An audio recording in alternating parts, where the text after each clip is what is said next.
pemirsa, Metro TV Newsroom malam ini akan dipandu oleh Don Bosco Slamet,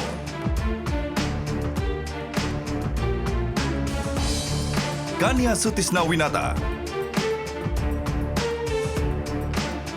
Afiani Malik,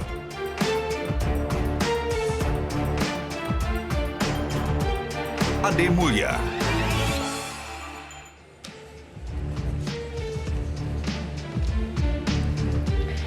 Ya, pemirsa, tidak terasa kita akan segera jelang debat kedua Pilpres yang akan digelar 17 Februari 2019 mendatang, di mana para capres Joko Widodo dan Prabowo Subianto akan kembali berhadapan tanpa didampingi para cawapresnya dan tanpa kisi-kisi pertanyaan. Dan apa saja tema debat kedua Pilpres kali ini, kita simak dulu yang akan lewat berikut ini.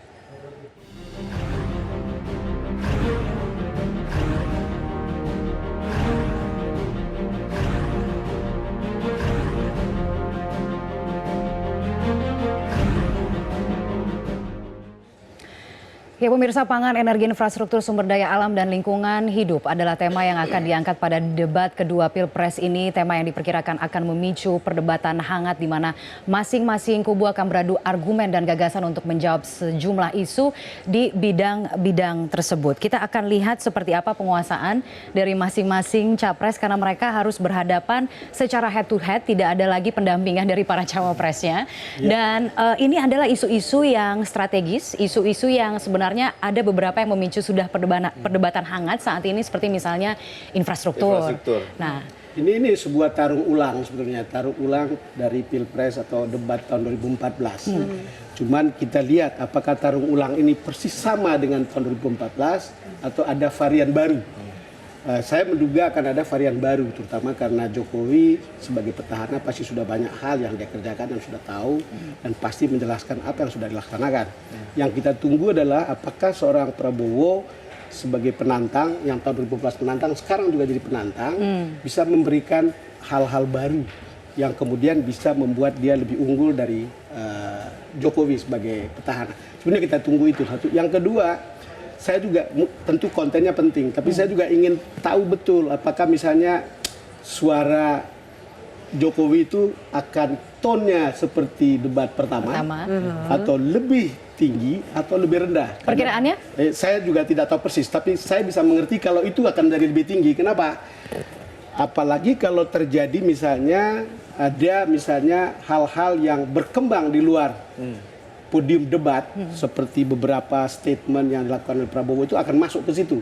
Saya yakin Jokowi akan menggunakan kesempatan ini sebagai tempat atau panggung untuk membantah hoax langsung di depan Prabowo.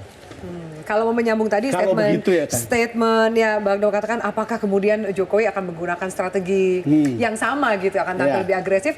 Ada bocorannya nih Bang, dari tim TKN mengatakan bahwa semua orang juga menanya apakah kemudian strategi menyerang akan digunakan oleh Jokowi. Ada statement bahwa cukup jawabannya gini dari tim TKN, pertahanan terbaik adalah menyerang. Itu betul. Jadi pertahanan terbaik adalah menyerang. Tanpa juga didampingi oleh masing-masing cawapres, ini adalah panggung dan podium rematch antara Prabowo dan juga Jokowi. Dan yang menarik adalah ketika kita lihat ada perbedaan sebenarnya di kampanye kali ini antara Jokowi dan Maruf Amin, Prabowo dan Sandi. Jokowi Maruf Amin lebih menekankan fokus pada energi dan infrastruktur. Nah, ada yang mengatakan bahwa ini udah makanan sehari-harinya Jokowi lah, seperti itu. Tapi di satu sisi Prabowo Sandi ini juga sangat fokus mengenai isu pangan, mulai dari tempe, pete, beras, sampai kontroversi petani bawang itu. Berusaha untuk detail. Dan ingin sampai petani bawang lalu kemudian tiba-tiba ada petani bawang palsu kan. Yang sekarang lagi viral. Yang katanya lagi viral, hashtagnya sandiwara gitu loh Bang. Tapi saya ingin menambahkan dari Afi tadi, dikatakan bahwa infrastruktur energi itu makanan sehari-harinya Jokowi karena memang sudah 5 tahun ini, hampir 5 tahun ini melakukan. Tapi ada yang mungkin penelusuran saya di lapangan menunjukkan bahwa ada yang lain dan ini lebih kompleks dibandingkan selama setahun melakukan penelusuran di lapangan. Ada yang lebih kompleks dibandingkan kemudian tema-tema on air-nya dalam tanda kutip ya. Ada tema-tema off air yang kemudian perlu kita telusuri dan lebih detail lagi. Antara lain adalah mungkin saya lebih menggunakan kata-kata perdebatan nanti akan yang satu kubu akan membahas soal data-data yang sudah dibangun, satu kubu lagi akan membahas soal persepsi tentang pembangunan itu sendiri yang sudah ditanamkan di akar rumput secara politis. Apa memang ditemukan di akar Seperti apa rumput? tuh? Seperti contohnya begini, belakangan beberapa waktu lalu saya ke sebuah tempat pasca bencana untuk rekonstruksi. Nah, ada ternyata beberapa rumah yang beberapa warga yang memang tidak mendapatkan bantuan, belum mendapatkan bantuan. Ketika saya lewat, Pak, saya belum mendapatkan bantuan. Saya sempat kaget, waduh, ini gimana ya? Tapi ternyata ketika saya tanya kembali, kenapa memangnya nggak ada pendampingan, memangnya nggak ada uangnya? Kami ini pengennya uang, Pak. Loh, siapa yang bilang memang bantuannya uang? Harusnya kan bantuannya konstruksi rumah. Iya. Rumah ya kan. Tetapi kemudian karena ada bapak ini yang bilang bapak ini ternyata notabene adalah akar rumput partai politik tertentu, sehingga kemudian ada distorsi persepsi. Jadi bukan kurang sosialisasi ya, Dea, Bukan. tapi tanda kutip mungkin ada distorsi provokasi gitu sehingga ya. kemudian proses rekonstruksi bisa terhambat. Bagaimana Oke. kalau kita bayangkan selain masalah rekonstruksi, bicara soal pembebasan lahan, tiba-tiba kemudian itulah mungkin di on air-nya kita lihat Sebetulnya penelusuran macam ini mungkin perlu untuk kubu Pak Prabowo untuk bisa memperlihatkan kekurangan atau kelemahan yang ada di kubu Jokowi yang sudah menjalankan pekerjaannya, bukan? Iya. Dan sebenarnya ada satu pernyataan dari Pak Jokowi mungkin berikut ini yang bisa kita simak mengenai komitmennya untuk pembangunan infrastruktur, di mana berulang kali kemudian Jokowi menegaskan komitmennya untuk terus membangun infrastruktur di seluruh wilayah Indonesia, dan baginya ketersediaan infrastruktur inilah yang akan mendongkrak pertumbuhan ekonomi dan akhirnya sebagai bentuk keadilan sosial bagi seluruh rakyat Indonesia. Pertumbuhan ekonomi atau infrastruktur dulu? Enggak. Kalau saya, infrastruktur dulu baru ada pertumbuhan ekonomi. Orang boleh bertanya mengenai itu, ekonom masih berdebat mengenai itu. Enggak. Saya meyakini infrastruktur dibangun, baru pertumbuhan ekonomi akan mengikuti. Di mana yang namanya keadilan sosial bagi seluruh rakyat Indonesia? Kalau ini tidak kita lihat. Orang berbicara mahal dan murah dan mahal, enggak.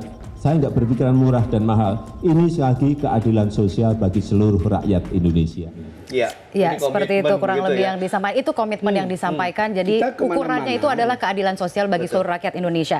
Tapi mengenai program pemerintah, Bang Don, apapun programnya sebenarnya kan butuh anggaran begitu ya. Betul. Nah, anggaran itu kan sebenarnya ada yang mengelola, apalagi anggaran negara. Betul. Cuman kalau Kementerian begini kan, Keuangan. kalau kita kemana-mana termasuk di luar negeri atau apapun lah, cerita mereka tentang pembangunan struktur di Indonesia itu dapat komplimen dan pujian yang bagus. Iya, ada Terasa apresiasi. bahwa mestinya memang harus dibuat, kira-kira mestinya sudah 20 tahun atau 15 tahun lalu sudah selesai, atau 10 tahun lalu lah. Tapi ternyata kan tidak Malah terjadi diselesaikan di seperti sekarang itu. gitu ya, Bang, ya? Sekarang. Dan itu Pembangunannya kemudian dimulai sekarang. Makanya semua bicara soal anggaran, pengelolaan anggaran dan seterusnya untuk ke arah sana itu menjadi menarik dan penting. Iya, betul sekali. Jadi kita sekarang akan melihat seperti apa sebenarnya kebutuhan anggaran untuk membiayai semua program pemerintah saat ini. Tentunya ada pengelola keuangan negara yang namanya Kementerian Keuangan. Dan saat ini sudah hadir bersama kami di Metro TV Newsroom Ibu Sri Mulyani, Menteri Keuangan Republik Indonesia yang nanti akan bergabung bersama kami di sini sesaat lagi.